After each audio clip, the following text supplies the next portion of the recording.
আসসালামু আলাইকুম। এই লেকচারে আমরা তোমাদের TD2 এর 10 অধ্যায়ের পরবর্তী ইম্পর্টেন্ট কোশ্চেন নিয়ে আলোচনা করব, যেটা তোমাদের প্রায় এসে থাকে। এখানে মূলত দুইটা কোশ্চেন খুব ইম্পর্টেন্ট, যারা একটা আমরা গত লেকচারে করেছি, যারা এখনও দেখোনি তারা আই বাটন থেকে দেখে আসো। আর নেক্সট আমরা আজকে এই লেকচারে পরবর্তী সেকেন্ড কোশ্চেনটা নিয়ে আলোচনা করব এবং কিছু সূত্র তোমাদেরকে হোমওয়ার্ক দিব। তো আশা করি এই লেকচারগুলো তোমরা ভালোভাবে দেখছো এবং প্র্যাকটিস করছো। তো চলো let's get started to explain the video. গতদিন আমরা দেখেছিলাম 10 অধ্যায়ে মূলত দুইটা ইম্পর্টেন্ট কোশ্চেন রয়েছে। তো সেটা হচ্ছে যখন আন্ডারগ্রাউন্ড কেবলে তখন কোনো ফল্ট হয়, শর্ট সার্কিট ফল্ট হতে হয়, তখন এটা এর স্থানটা লোকেশনটা কোথায় হতে পারে, শর্ট সার্কিট লোকেশনটা কোন জায়গায় হয় সেইটা নির্ণয় করার জন্য মূলত আমরা দুই ধরনের টেস্ট এখানে ইম্পর্টেন্ট। একটা হচ্ছে মারি লুপ টেস্ট, যেটা আমরা দেখেছিলাম, আর একটা হবে ভার্লি লুপ টেস্টের সাহায্যে শর্ট সার্কিট ফল্টটা নির্ণয় করা বা লোকেশনটা নির্ণয় করা। তো এটাও ইম্পর্টেন্ট একটা কোশ্চেন। তো চলো আমরা দেখি কোশ্চেনে কি বলে। চিত্র সহ ভার্লি লুপ টেস্টের সাহায্যে শর্ট সার্কিট ফল্ট নির্ণয় পদ্ধতি বর্ণনা করে। এই ক্ষেত্রে আগের মতো মারি লুপ টেস্টের মতোই একটি ওই যে ফল্ট কেবলের সাথে একটু ভালো কেবল সংযুক্ত করতে হবে। এখানে একটি 2A সুইচ ব্যবহার করা হবে।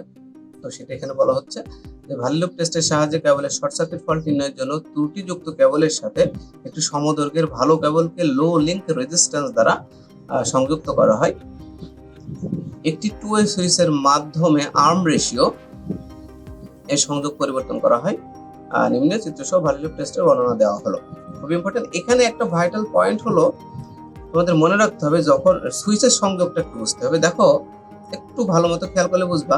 দেখো এই যে এইটা কিন্তু দুইটাই আর্থ, মানে দুইটাই একই টার্মিনাল, তাই না? তাহলে আমি যখন 1 নম্বরে এই সুইচটা আমি সংযোগ করব, তখন আর্ম রেশিওটা কোনটা কোনটা হচ্ছে, পি হচ্ছে কিউ হচ্ছে, তাহলে অবশ্যই ব্যালেন্স অবস্থার কথা আমি বলছি, তাহলে অবশ্যই পি আর কিউ, পি বাই কিউ হবে সমান সমান। দেখো আমি যখন এখানে সংযোগটা দিলাম, তাহলে এই যে বাহুটা দুই ভাগে ভাগ হয়ে গেল। এই আর্ম রেশিওটা এখান থেকে এই পর্যন্ত, তাহলে এই পর্যন্ত হলে একটা রেজিস্ট্যান্স এক্স আর এখানে আছে এস। তার মানে এই বাহুটা হচ্ছে এখান থেকে এই পর্যন্ত, আর এই বাহুটা হচ্ছে এখান থেকে এই পর্যন্ত। নিশ্চয়ই তোমরা বুঝতে পারছো। আমি যখন কানেকশনটা পজিশন 1 এ দিচ্ছি, তখন তার মানে হবে এই বাহু ডিভাইডেড বাই এই বাহু।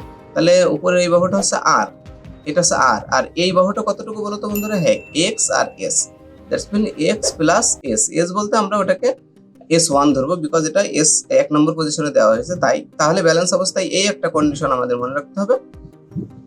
আর একটা কন্ডিশন আমাদের মনে রাখতে হবে, যখন আমরা সুইচটাকে যখন আমরা 2 এর সাথে সংযোগ দেব, ঠিক আছে, তখন আর্ম রেশিও তো বাম পাশে আমাদের পি বাই কিউ থাকবেই ব্যালেন্স অবস্থায়। সমান সমান কি হবে বলো?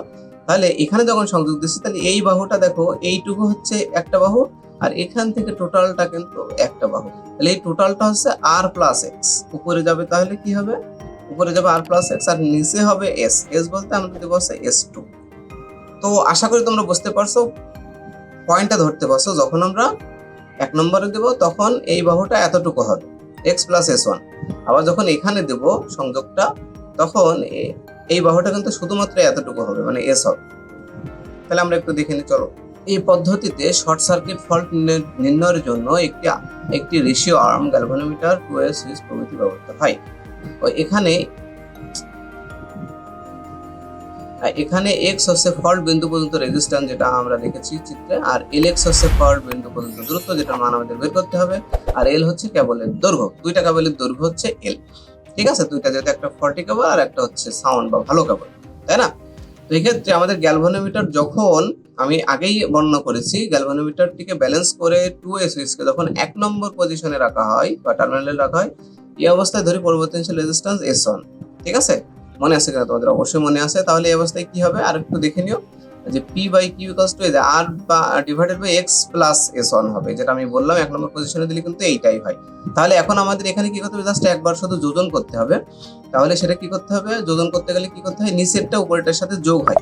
তাহলে পি বাই কিউ থাকবে প্লাস এই কিউটা আবার কি হবে? এর সাথে যোগ হবে। একইভাবে এই যে আর ডিভাইডেড বাই এটা থাকবে, পরে এইটা আবার উপরে কি হবে? যোগ হবে। এটাকে বলে যোজন কর, বলে হ্যাঁ যোজন। তোমরা নিশ্চয়ই যোজন সম্পর্কে জানো, উপরে যোগ হয়। তাহলে একই আমাদের টার্গেট থাকবে এই যে আর প্লাস এক্স এর মানটা, আমাদের টার্গেট থাকবে এক্স এর মানটা আমাদের এখানে বের করা। কিসের মান বন্ধুরা? এক্স এর মান বের করা, ঠিক আছে? বা এখান থেকে আমরা বের করতে পারি যে কোনো একটা থেকে। তো এইটা থেকে আমরা এক্স এর মান বের করবো। এখন যদি আমরা ক্রস গুণন করি, তাহলে কি হবে? পি প্লাস কিউ এর সাথে গুণ হবে এক্স প্লাস এস ওয়ান সমান সমান কিউ এর সাথে পুরোটা গুণ হবে, এই যে পুরোটা গুণ হয়েছে। এখন এই যে পি প্লাস কিউ কিন্তু এটার সাথে গুণ অবস্থায় আছে, তাহলে বলো তো ডান পাশে গেলে কি হবে? হ্যাঁ, ভাগ হয়ে যাবে, ভেরি সিম্পল। আর উপরটা আমাদের বসে গেল, সমস্যা নাই। এখন দেখো এই কিউ এর সাথে আমরা এটাকে গুণ করব, সবগুলো কিন্তু কিউ এর সাথে গুণ, বাট আমরা আলাদা আলাদা গুণ করবো। এই যে আর প্লাস এক্স এর সাথে গুণ করব কিউ, আবার এস ওয়ান এর সাথে কিউটা গুণ করবো। তো গুণ করলে কি হয় বন্ধুরা? এই যে কিউ ইন্টু আর plus X plus Q into S one গুণ করলাম, করার পরে এই যে এস ওয়ানটা এই পাশে কি যোগ আছে, ওই পাশে গেলে কি হবে? বিয়োগ হয়ে যাবে, খুবই সহজ। এবার দেখো আমরা যদি এটাকে লসাগু করি, তাহলে যে পি প্লাস কিউটা আমাদের লসাগু চলে যাচ্ছে, তাহলে পি প্লাস কিউ ভাগ করলে 1 হয়, তার মানে উপরেরটা বসে যাবে। এই পুরো উপরেরটা দেখো এখানে বসে গেছে এই পর্যন্ত। পরে এইটার সাথে আবার একটু পুরোপুরি গুণ হবে, এর আগে মাইনাস আছে, একটু সাবধানে গুণ করতে হবে। তাহলে মাইনাস পি এস ওয়ান, এই যে পি এস ওয়ান আবার প্লাস মাইনাসে মাইনাস কিউ এস ওয়ান, ঠিক আছে। পরে এখান থেকে কিউ এস ওয়ান আর কিউ এস ওয়ান যদি কাটাকাটি দেয়, তাহলে এইটা থাকবে q into R plus x minus p s one divided by p plus q. এখানে মাথায় রাখতে হবে এই আর প্লাস এক্সটা ইম্পর্টেন্ট, এইটাই আমাদের পরবর্তী যখন আমরা 2 নম্বর পজিশনে সুইচটা রাখবো তখন ওইটার মান আমাদের বের করতে হবে, ঠিক আছে। আমরা দেখেছি আগে এই 2 নম্বর পজিশনে রাখলে আমাদের কি হবে, যখন 2 এর সুইচটাকে 2 নম্বর টার্মিনালে রাখা হবে তখন পরিবর্তনশীল আমরা ধরে নেব রেজিস্ট্যান্সটা কি হবে, S2। তাহলে পি বাই কিউ সমান সমান হবে R plus X divided by S one, যেটা আমি আগেই প্রথমেই দেখালাম তোমাদের। পরবর্তীতে জাস্ট এই যে আর প্লাস এক্স এইটার মান আমরা বের করতে হবে। আর প্লাস এক্স মানে কি হবে জানো? P by q into S one, এই যে P by q into s two, p by q into s two, ঠিক আছে। তো এটা তোমরা চাইলে শর্টকাট না করে একটু আড়ালে গুণ করে একটু বড় করে করতে পারো, যেমন এটার সাথে আমি গুণ করে রেখে দিয়েছি কিউ ইন্টু আর প্লাস এক্স সমান সমান পি এস টু। পরবর্তীতে এই কিউটা গুণ আছে, এই পাশে গেলে কি হবে? ভাগ হবে, তাহলে p s two divided by q. এখন এই যে আর প্লাস এক্স যে মানটা আমরা 1 নম্বর সমীকরণে দেখেছি, এই যে 1 নম্বর সমীকরণ তোমরা দেখতে পাচ্ছ, এই 1 নম্বর সমীকরণে আমরা যদি মানটা বসিয়ে দিই তাহলে আমরা সমীকরণটা পেয়ে যাবো। তাহলে 1 নং সমীকরণে আর প্লাস এক্স এর মান বসিয়ে পাই, তাহলে 1 নং সমীকরণ আমরা লিখলাম।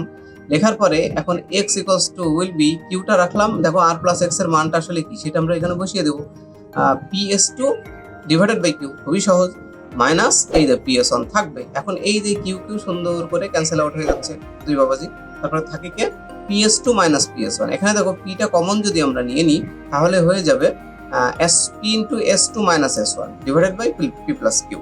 তাহলে এখন আমরা তো জানি আগে যে সমীকরণটা আমাদের ছিল, মনে আছে কিনা তোমাদের, যে x equal to lx into r। পূর্বের লেকচারে আমরা দেখেছিলাম, যেহেতু r এর মান, আর rটা কি, rটা হচ্ছে প্রতি একক দৈর্ঘ্যের রেজিস্ট্যান্স।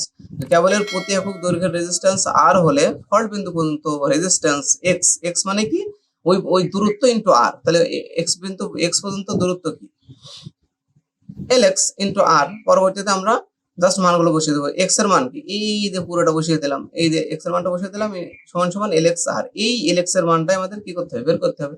এখন এই lx r lx এর সাথে কি গুণ আছে, এই পাশে গেলে কি এর সাথে ভাগ হয়ে যাবে, জাস্ট সাইড চেঞ্জ করে দেবো আমরা, এই জিনিসটাই বসাবো, বসে এখানে একটা r ভাগ করে দেবো সাইড। তাহলে উপরোক্ত সমীকরণের মানগুলি